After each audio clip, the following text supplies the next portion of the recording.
এই কালকে যে 45 দিনের স্টাডি চ্যালেঞ্জটা নিয়েছিলাম ওইটার আজকে প্রথম দিন। তো ঘুম থেকে উঠে আমি পড়তে বসে গেছি।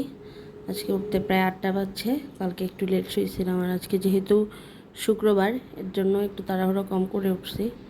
তো প্রথমে আমি কালকে রাতে শব্দ শ্রেণীবিভাগ অধ্যায়টা শুরু করছিলাম, কিন্তু দেখতেছি যে প্রথমে ভাষার একটু পড়া বাকি রয়ে গেছিলো, তো এটা দিয়ে শুরু করছি। কালকে মনে হচ্ছিল যে বাংলা গ্রামার এত একটা কঠিন কিছু না, আমি পড়ে ফেলতে পারবো, কিন্তু যখন শব্দের শ্রেণীবিভাগটা পড়তেছি, আর অধ্যায়টা আমি এর আগেও পড়ছি, কিন্তু আমার না কোন কোন শব্দ কোন দেশি বিদেশি বা তৎসম নাকি যৌগিক শব্দ, এই উদাহরণগুলো না এত মনে থাকতেছে না। আগে যখন পড়ছিলাম তখনও, আর এখন যখন পড়তেছি এখনও পর্তুগিজ ফার্সি এগুলোর মধ্যে না কেমন একটা কনফিউশন বেজে যায়। তো বারবার রিভাইজ দিচ্ছি আর কি। কালকে রাতেও পড়ছি, আবার এটা থেকে পড়া শুরু করছি।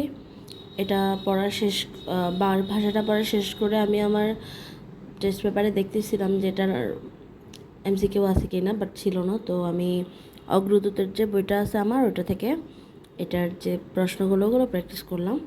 প্র্যাকটিস করতে ভালোই একটা টাইম গেছে। আমার কাছে লাগতেছিল ভাষার এই অধ্যায়গুলো থেকে প্রশ্ন এত একটা আসবে না, কিন্তু দেখতেছি ওখানে এততম বিসিএস তততম বিসিএস লেখা আছে, তো পড়ে ফেলছি। কতক্ষণ আর লাগবে এমসিকিউগুলো পড়তে এর জন্য। তো এই তো আমি আসলে ঠিক করছিলাম যে এখন আমি যেরকমই হোক না কেন অন্তত 4 ঘন্টা পড়বো, যখন আমার জব থাকবে তখনই।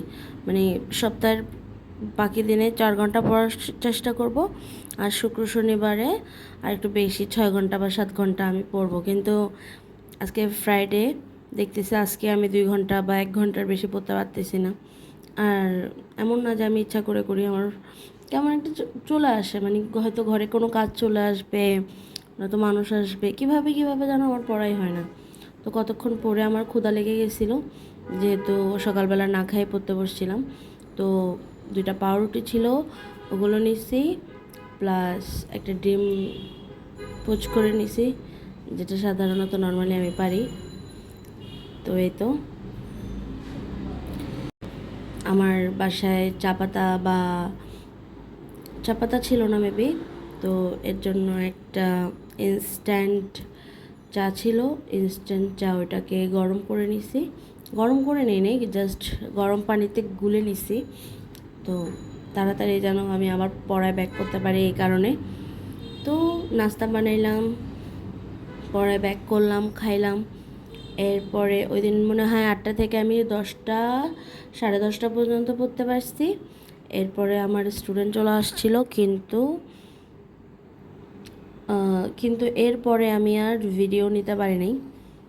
পড়ার কারণ হচ্ছে আমার মোবাইলের স্পেস ছিল না। মোবাইলের স্পেস না থাকার কারণে আর ভিডিও করতে পারিনি। আমার একটা ভিডিও ডিলিট করে দেন আরেকটা ভিডিও করতে হয়।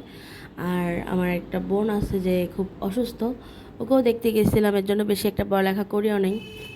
মানে আমি বুঝতে পারতেছি না আমার পড়ার যে একটা, সবাই যে 16 ঘন্টা 12 ঘন্টা পড়ে, আমি কিভাবে করবো এটা বুঝতেছি না।